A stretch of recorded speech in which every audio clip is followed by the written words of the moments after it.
And now, let's join ace broadcaster Mamode Akuga as he takes us inside the Niger Delta.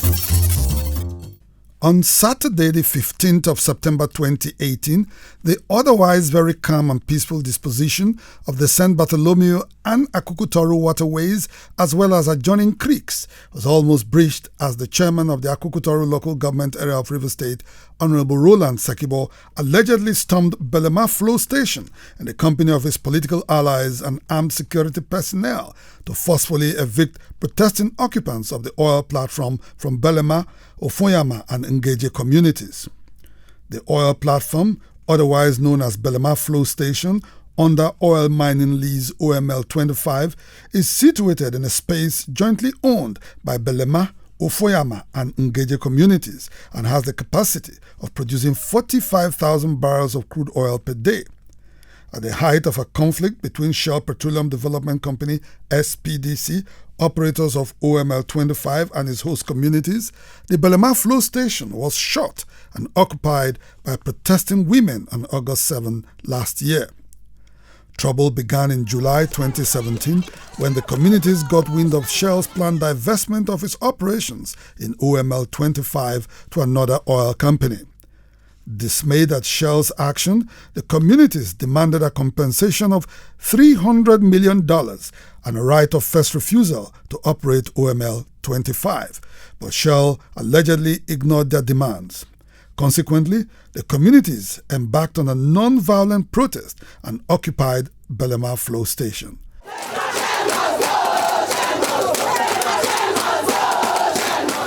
Shell is also accused of failing to implement a memorandum of understanding entered into with its host communities, leaving their environment massively polluted and the entire area grossly underdeveloped, despite having raked in billions of petrodollars as profits from its operations of OML 25 in the last 4 decades. Over the years, you have not done anything for us. All the MOUs we signed with you people in 2005 and 2014, it is not working. Nothing has been done. You have not implemented it. And now you want to sell this flow station to another slave master who is going to oppress us. That we are not going to accept this.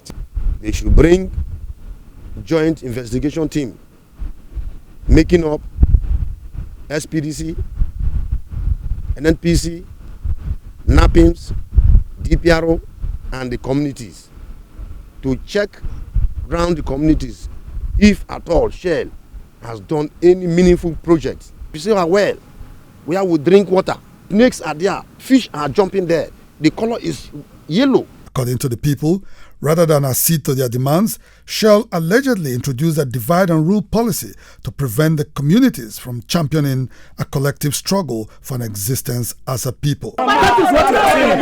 The division of these are the people they use. They give Abuja will disgrace them. That is the division I'm talking about. What they are doing.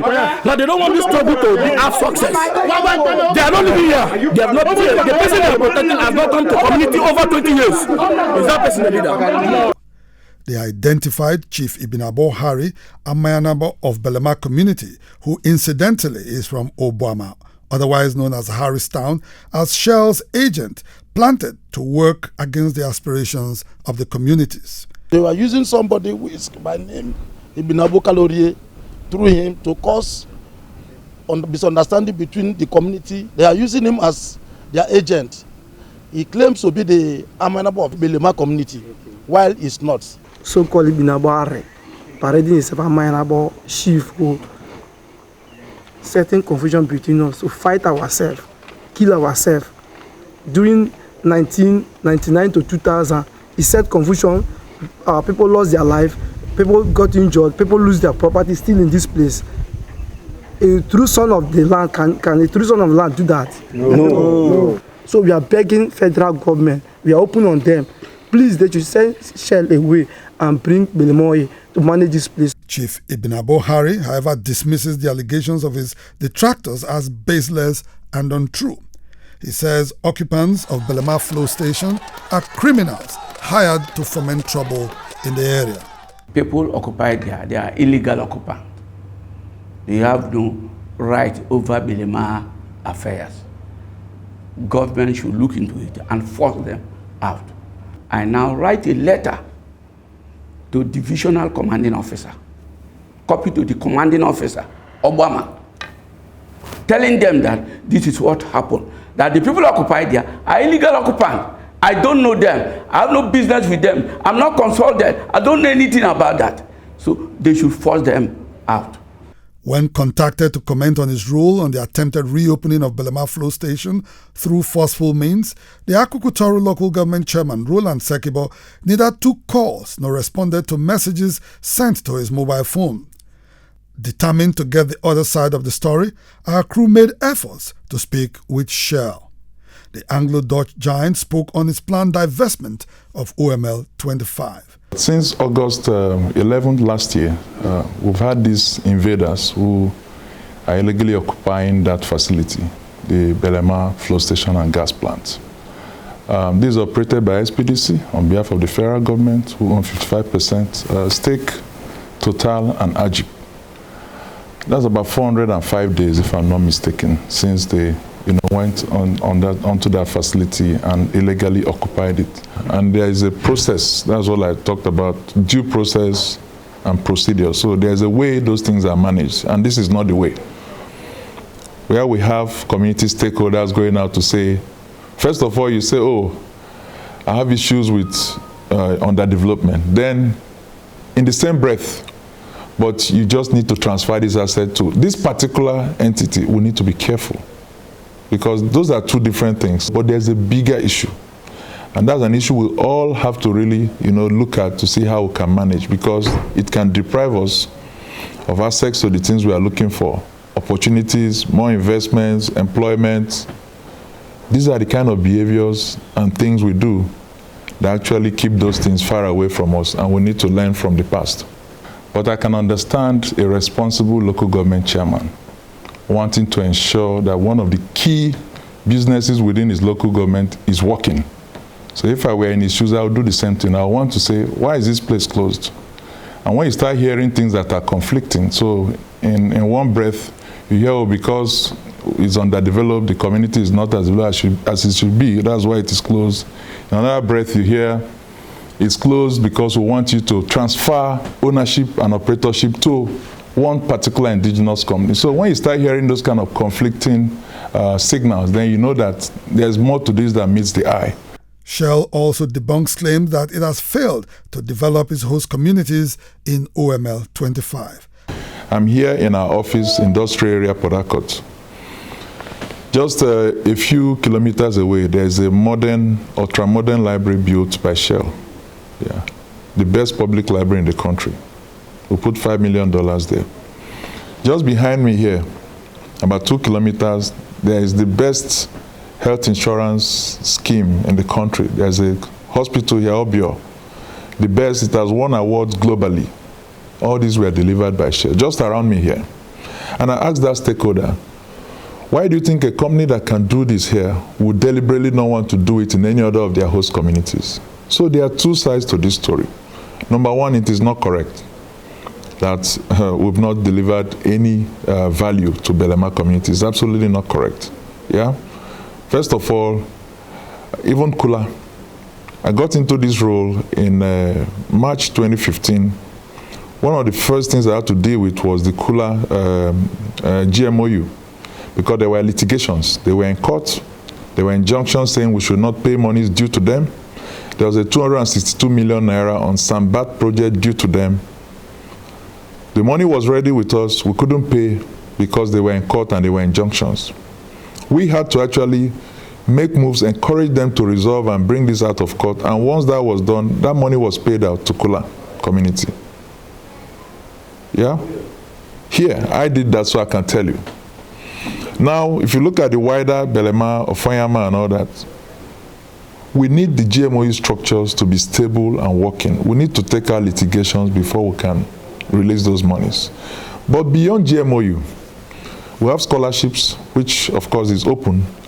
They get our scholarships like every other community. We have what we call community content. stakeholders from the community who actually secure contracts and other opportunities because of our presence in that community. And the value from that is huge. And part of the challenge we have is that some of these stakeholders get those contracts and value, but they choose to invest their money in Abuja, in Port Harcourt, in Lagos, even outside of the country.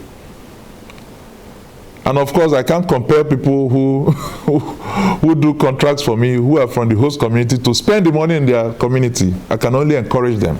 Fortuitously, there's been no incidents of violence since the shutdown of Belema Flow Station in the last 1 year.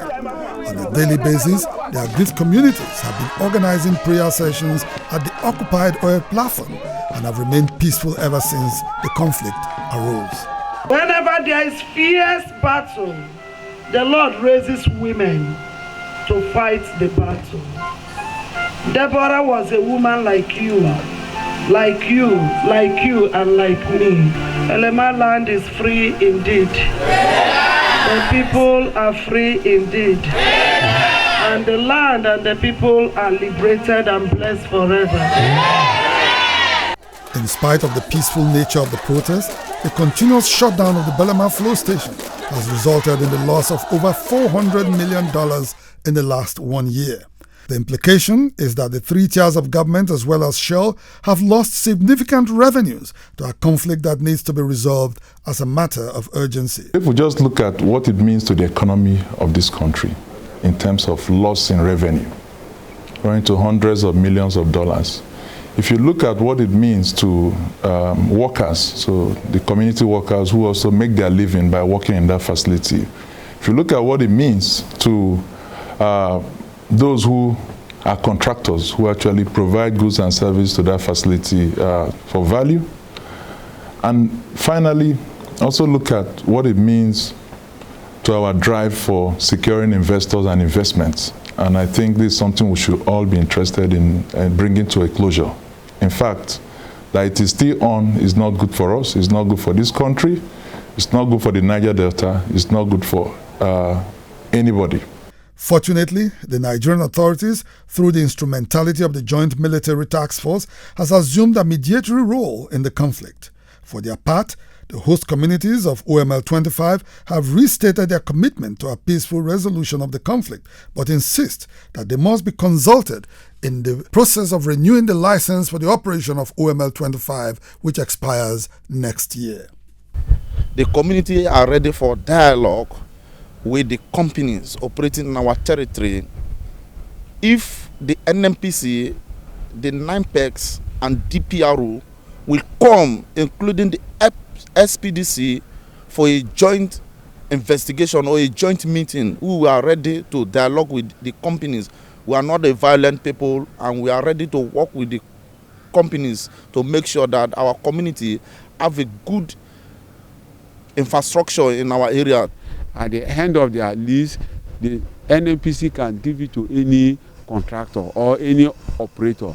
But if anything they want to do, they should also give us the right of first refusal to know whether we have the capacity individually or as a community to operate the system or not. That is our position.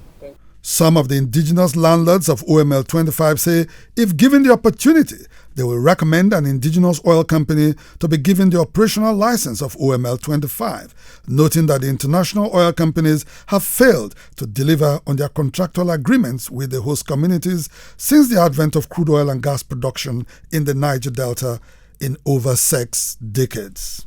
If it is an indigenous company, we can reach the management anytime we want. We can open the doors of this person if there is any problem. But for sure, the only place for me I can reach is the CRO office. But for an indigenous company, I can get to the management. For OM25, we don't want them to give it out to another foreign company again. But that was their intention. Their intention was to give it out to another foreign company. That was why we immediately intervened and stopped them from operation. In fact, before we went there, they shut down the place because they had the rumor that we are coming. So before we did not even shut down the station, but when they got the information that we are coming, so they horribly shut down the station and left. So our people now are there, that since they have left too, they should not come again. They should allow us to to allow our indigenous company to manage that place. Other interested parties in the ongoing conflict insist that Belema Oil Producing Limited, an indigenous exploration and production company in oil and gas, be given the license to operate OML 25. Their call is hinged on the fact that Belema Oil has transformed its host communities in nearby OML 55, formerly owned by Chevron. Within 2 years, good roads have been embarked upon. Water and other social amenities like hospitals has been embarked upon. Shell has operated in our area over 40 years. They have not done anything. I'm still saying they should go and never come back.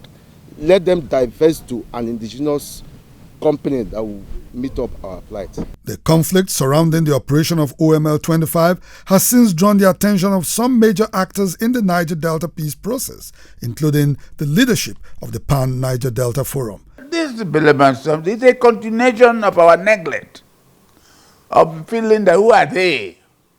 We do not benefit from what is in our home. I've been involved in this Belema oil field for a long time, since it came to our notice. We had, Pandeg had a meeting with the government and Belema people. Nothing came out of it. Pandeg when they were trying to demonstrate in Belema against the government, Pandeg sent a delegation to Belema, inspected the appeal to the people not to cause any crisis. I wrote a letter to the acting president at the time about this Belema oil. He replied to me. In fairness to him, he replied, but he said that certain conditions have to be fulfilled and that they will come back to us. Since then, he has departed to his vice presidency. So nothing has been done. And now that time, the contractor, the native, the indigene of the place, has an oil field very close to that one, which was released to him, and he's doing very well. He has constructed roads, has provided water for his own people. And for him to apply to take over the other oil field, Shell wanted to give that oil field to non-indigenous of the place. And we said, why? The choice of refusal, first, should go to the native. If they are unable to do it, then you can go outside. So I'm very, very much disturbed that not only the federal government losing money in that place for 1 year now, the people are also losing. The River State government is losing their 13%. So I'm therefore appealing to the federal government to do something quickly so that this oil field has been closed for over 1 year by the people should be allowed to reopen. Give it to the man who had applied for it. We all support it. It will help the people in the area. It will help the job people, not only in River State, but everywhere. It's $1 billion of facility that is there. Besides the fact that that facility has been giving the country 45,000 barrels every day, the infrastructures there alone cost billions of dollars. And we cannot afford, as a country, as a region, to destroy that facility. So it's better we approach it peacefully, resolve the differences, so that every party will be happy and the fifth columnists will be ashamed to go and do whatever they will do. NNPC and Shell should quickly convene a meeting for us to continue with the dialogue. Other notable personalities in the Niger Delta are of the view that the rights of the communities be respected in the ownership and management of oil and gas resources, not only in OML 25, but in all other parts of Nigeria's oil-rich region. First of all, the federal government has controlling interests in virtually all the onshore oil blocks. Therefore, they have the powers to vest it in whoever they so please. And in that respect, they can give it to the person who's operating currently in Belema. Because you see, part of the feedback we get from our people is that the oil and gas sector is gradually being run without them. They talk about how the system is run in terms of the NMPC, in terms of the MPDC, and that we don't have people from our area in those institutions, or there are very few, because we bear the brunt of oil production. So it's only fair that our people should be seen at the commanding heights of the oil and gas sector. And also, the one major complaint is that even at the level of those that own assets, our people are almost non-existent, only very few. And I believe that the few that they have now, they should add more to them. Then those who are already there, there is every sense and propriety in allowing them access to assets that are close by to where they're already operating and where they have demonstrated capacity and they have been able to impact on the lives of rural folks. Like I've watched the case of the Belema oil. I think that government should intervene. I know that this government is listening government, and that they would accede to the request of the communities that they should allow one of their sons to operate a nearby flow station or oil well to the benefit of the community.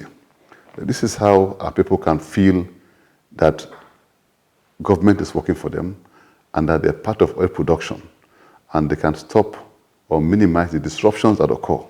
Because when people have a stake in a process, they will never damage that process willfully. So I encourage government, I encourage the communities to dialogue with government. They should not be violent, they should sit their sword, but they should make their points to government. Government is listening. And I know that this government is a caring government and they will accede to their request with time. But I thank them for their patience and I thank them for showing restraint. Let them give the contract to a competent. If that young man or that young woman from that community is competent enough, why not give him opportunity? Because he is from that community. If he has been able to develop other community because of his past antecedents, so that should give him an added value that he is competent. Maybe he's not even sure that is stopping, the share is not a problem. That maybe they want to say they want to give it to the young man. You might be surprised, maybe some of the leaders from the Niger Delta, here I come again, I'm telling you, we are our worst enemy. Say, no, we have somebody of our own who will give their kickbacks. Maybe the young man from that same region is not giving them, enough. I'm just saying, before you now begin to castigate, in every situation, there are two sides. I don't like to take decision. I want to hear from both sides. I have read the document they brought. It's very, very interesting. And my pain is this. You will see where some of these multinational companies, where they are operating, you will see where they live. There's constant electricity supply. They are living like kings and queens. In the same community, by the time you leave their premises and see abject poverty, crude oil everywhere polluted, devastating, worst condition you can ever imagine. That is my problem. Even what we call CSRO, corporate and social responsibility, they don't. What they cannot practice elsewhere, they practice here in Nigeria. Because Nigeria is like a dumping ground. With all the parties involved in the conflict arising from the operation of OML 25 declaring for peace, there are visible signs of light at the end of the tunnel. But the envisaged accord will only come about if all the actors, including Nigerian government at all levels, Shell Petroleum Development Company, and the communities themselves are able to place their cards on the negotiating table and be ready to make concessions and compromises in the overall interest of peace and development.